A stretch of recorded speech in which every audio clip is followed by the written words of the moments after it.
گناہ جسے ہم گناہ نہیں سمجھتے وہ یہ کہ داڑھی کٹ کرنا. کبھی ہم نے سوچا کہ داڑھی کی اہمیت کیا ہے شریعت میں؟ یہ داڑھی کی کتنی اہمیت ہے؟ بلکہ آپ دیکھیں گے سعودی عرب کے ایک عالم علی حسن، ان کے کتاب الجامع فی احکام اللحیہ، صرف داڑھی کے بارے میں انہوں نے 380 پر 4 صفحے کی کتابیں لکھی ہیں. صرف داڑھی کی اہمیت کے بارے میں 384 پیجز کی کتابیں انہوں نے لکھی صرف داڑھی کی اہمیت میں. کتنی اہمیت ہے شریعت میں داڑھی کی. دیکھیں داڑھی کٹ کرنا شریعت میں حرام ہے. یہ تمام علماء کا فتویٰ ہے.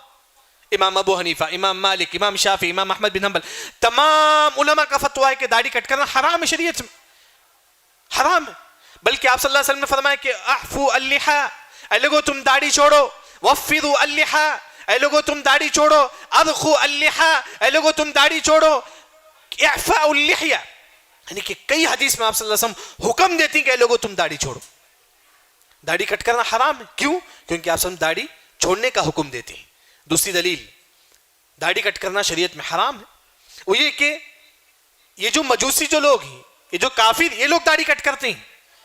یہ مجوسی، یہ کافر، یہ نان مسلم داڑھی کٹ کرتے ہیں، جبکہ آپ صلی اللہ علیہ وسلم فرماتی ہیں کہ خالفوا المشرکین، اے لوگوں تم مشرکوں کی مخالفت کرو، تم نان مسلم کی مخالفت کرو، ان کے اگینسٹ کرو. نان مسلم کٹ کرتی تو ہم کو کیا کرنا چاہیے؟ داڑھی چھوڑنا چاہیے.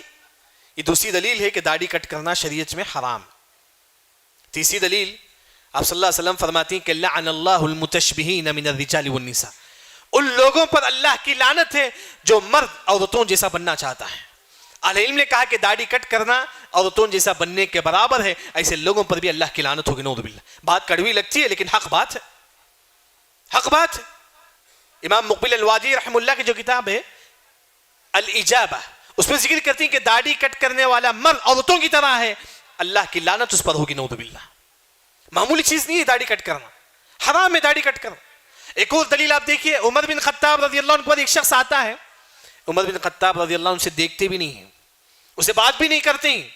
وہ شخص پوچھتا ہے کہ کیوں آپ مجھے بات نہیں کرتے، کیوں آپ میری گواہی قبول نہیں کرتے؟ تو عمر بن خطاب رضی اللہ عنہ فرماتی ہیں کہ تم داڑھی کٹ کرتے ہو. داڑھی کٹ کرنا شریعت میں حرام ہے. لیکن یہ جو دلیل میں آپ کے سامنے ذکر کیا، ایک بعض علماء نے داڑھی کٹ کرنا اتنا بڑا گناہ، نعوذ باللہ، جب بھی وہ جملہ پڑھا تو مجھے احساس ہو کہ کتنا بڑا گناہ ہے، داڑھی کٹ کرنے والا کتنا بڑا گناہ ہے. اہل علم نے کہا کہ فَإِنَّمَا هُوَ إِثْمٌ مُسْتَمِرٌ فِي كُلِّ حِينٍ وَآنٍ، داڑھی کٹ کرنے والا ہمیشہ گناہ میں ہوتا ہے. معلوم ہے کہ شراب پینے والا آدھا گھنٹہ شراب پیتا ہے، اس کے نام اعمال میں آدھا گھنٹہ گناہ لکھا جائے گا. ایک انسان آدھا گھنٹہ گناہ کرتا ہے تو اس کے نام اعمال میں آدھا گھنٹہ گناہ لکھا جائے گا. ایک انسان داڑھی کٹ کرتا ہے تو ایک ہفتہ جب تک وہ داڑھی کٹ کرتے رہے گا اس وقت اس کے نام اعمال میں گناہ لکھتے جائیں گے. بس کے بعد علماء نے کہا کہ وہ حج کرے گا، عمرہ کرے گا، ثواب کے ساتھ گناہ بھی اسے ملے گا کیونکہ داڑھی کٹ کرتا ہے. داڑھی کٹ کرنے والے کو ہمیشہ اسے گناہ ملتا رہے گا، فی کل حین وآن، ہمیشہ گناہ ملتا رہے گا. دیکھیے ایک جو چیز ہے کہ بات کڑوی لگتی ہے لیکن حق بات ہے. چھوڑو داڑھی، مردوں کی خوبصورتی داڑھی میں، زین الرجال باللحى، مردوں کی خوبصورتی داڑھی میں. بلکہ شیخ ابن عثیمین رحمہ اللہ آخری لمحے میں، اللہ ان کی مغفرت کرے، کینسر آ گیا تھا ان کو.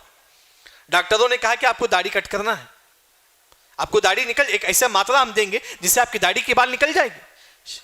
شیخ محترم رحمہ اللہ نے کہا نہیں، میں اللہ کے ساتھ داڑھی کی حالت میں ملوں گا. میں جب اللہ سے ملوں گا تو داڑھی کی حالت میں ملوں گا. یعنی کہ داڑھی مسلمانوں کا پہچان ہے، مسلمانوں کی علامت ہے. کوشش کرو داڑھی چھوڑنے کی، کیونکہ داڑھی کٹ کرنا شریعت میں حرام ہے.